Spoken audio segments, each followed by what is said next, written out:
konflik etnis Rohingya kembali diperbincangkan.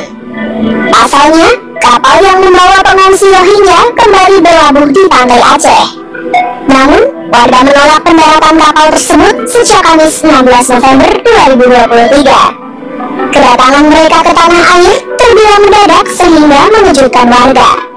Terdamparnya Rohingya di Aceh bukanlah kali pertama terjadi. Sebelumnya, mereka pernah mendarat di Aceh pada 2011. Sejak saat itu, mereka terus berdatangan hingga awal 2023. Hingga kini, negara-negara lain masih berupaya memikirkan solusi atas konflik tersebut. Indonesia memberikan bantuan kemanusiaan seperti tenda, sarana prasarana, dan menerima pengungsi yang berdatangan. Lalu memberi bantuan diplomatik dengan cara mempertemukan Retno Marsudi dengan pemimpin de facto Myanmar, Aung San Suu Kyi. Lantas, siapakah Rohingya?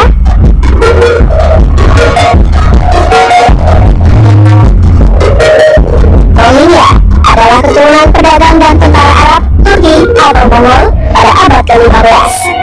Mereka bermigrasi ke negara bagian Rahim yang sebelumnya disebut Kerajaan Arakan. Ada juga yang bilang bahwa Rohingya bermigrasi dari Bangladesh dan teori ini dipercaya banyak orang di Myanmar. Selama berabad-abad, minoritas muslim kecil itu hidup damai bersama umat Buddha di kerajaan independen. Pergolakan pun terjadi pada akhir abad ke-18, yakni kerajaan itu ditaklukkan Burma dan kemudian oleh Inggris. Sebagai bagian dari kebijakan membagi dan memerintah mereka, Inggris lebih menyukai orang muslim. Inggris lalu merekrut mereka sebagai tentara selama Perang Dunia dan mengadu mereka dengan umat Buddha yang bersekutu dengan Jepang. Status, hak hukum, dan suara mereka juga diperkuat pada 1947, namun itu hanya berlangsung singkat. Pada 1962, kudeta militer Myanmar berujung pada era baru penindasan. Hal itu membuat etnis Rohingya kehilangan status kelompok etnis minoritas yang diakui. Etnis Rohingya yang tinggal di Rahim ditolak kewarganegaraannya dan ditindas oleh pembatasan gerak dan pekerjaan.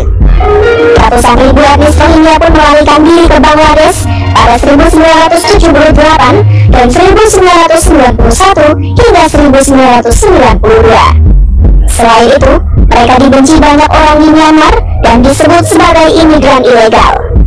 Hingga pada 2011, terjadi peningkatan ekstremisme Buddhis yang semakin mengucilkan Rohingya di Myanmar.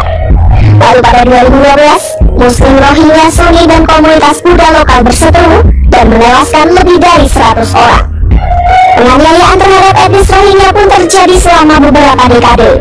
Hingga pada 2017, diperkirakan 391.000 orang Rohingya melarikan diri ke Bangladesh. Pada 2022, sebab lebih dari 700.000 orang Rohingya melarikan diri dan banyak korban tewas akibat kejahatan terhadap kemanusiaan itu.